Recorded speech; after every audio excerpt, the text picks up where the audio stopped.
Bible से प्रभावी समय प्रबंधन के सेशन 3 में आपका स्वागत है। कभी आपने यह महसूस किया है कि आप दिन भर बहुत कुछ कर रहे हैं, लेकिन फिर भी ऐसा लगता है कि जिंदगी आगे नहीं बढ़ रही। काम बहुत है, व्यस्तता बहुत है, लेकिन स्थिरता नहीं है, विकास नहीं है और शांति भी नहीं है। आज मैं आपको बाइबल की एक बहुत छोटी लेकिन बहुत गहरी कहानी से समय प्रबंधन और धन निर्माण के ज्ञान को बांटना चाहता हूँ। लूका रचित सुसमाचार अध्याय 10 पद 38 से 42 तक। यीशु एक घर में आते हैं जहाँ दो बहनें हैं, मार्था और मरियम। मार्था बहुत व्यस्त है, खाना बनाने में, सेवा करने में, इंतजाम करने में, सब कुछ सही होना चाहिए। लेकिन मरियम मरियम क्या कर रही है? वो यीशु के चरणों में बैठी है, सुन रही है, सीख रही है, कुछ कर नहीं रही। मार्था परेशान हो जाती है। वो यीशु से कहती है, प्रभु, क्या आपको चिंता नहीं कि मेरी बहन ने मुझे अकेला छोड़ दिया है? इस बात को सुनकर मेरे मन में एक बात आती है कि जो लोग खुद चिंता में होते हैं वो दूसरों पर अपनी चिंता को थोप देते हैं। ध्यान दीजिए, मार्था गलत काम नहीं कर रही थी, वो अच्छा काम कर रही थी। लेकिन यीशु का उत्तर बहुत चौंकाने वाला है।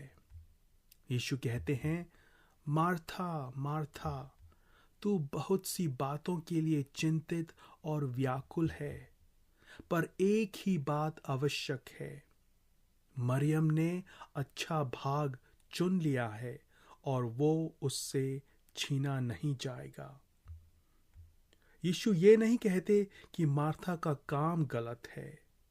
वो ये कहते हैं कि मार्था की प्राथमिकता गलत जगह पर है।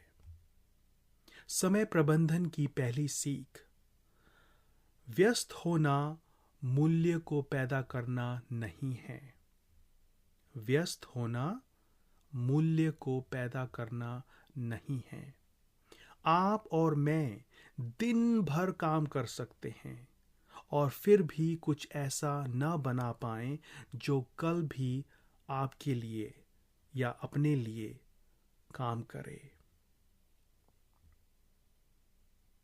मार्था काम कर रही थी, लेकिन मरियम आधार बना रही थी। धन निर्माण की गहरी सीख: मरियम अपना समय दे रही थी समझ को, दिशा को, स्रोत को, और यही चीजें बाद में बहुगुणित होती हैं। आज की भाषा में कहें तो मरियम कौशल में निवेश कर रही थी, सोच में निवेश कर रही थी, सत्य में निवेश कर रही थी। लेकिन मार्था केवल तात्कालिक कार्य कर रही थी, सिर्फ आज की चिंता में लगी हुई थी। दूसरी बात, चिंता एक संकेत है।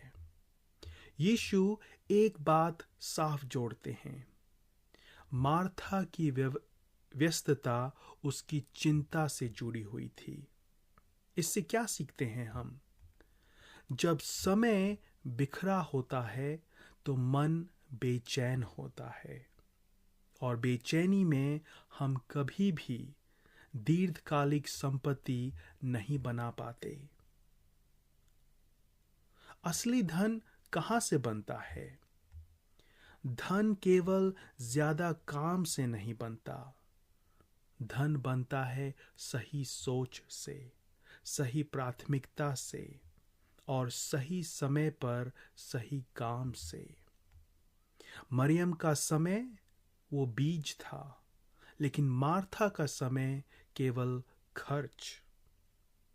आइए आज खुद से एक सवाल पूछें, मैं जो कर रहा हूं, क्या वो सिर्फ आज के लिए है या आने वाले वर्षों के लिए भी? अगर हमारा समय सीखने में जा रहा है, बनाने में जा रहा है, नई बातों को समझने में जा रहा है, तरीकों को खोजने में जा रहा है, तो हम मरियम की तरह हैं। जो समय हम स्रोत पर लगाते हैं, वही समय बाद में 1000 तरीकों से वापस आता है।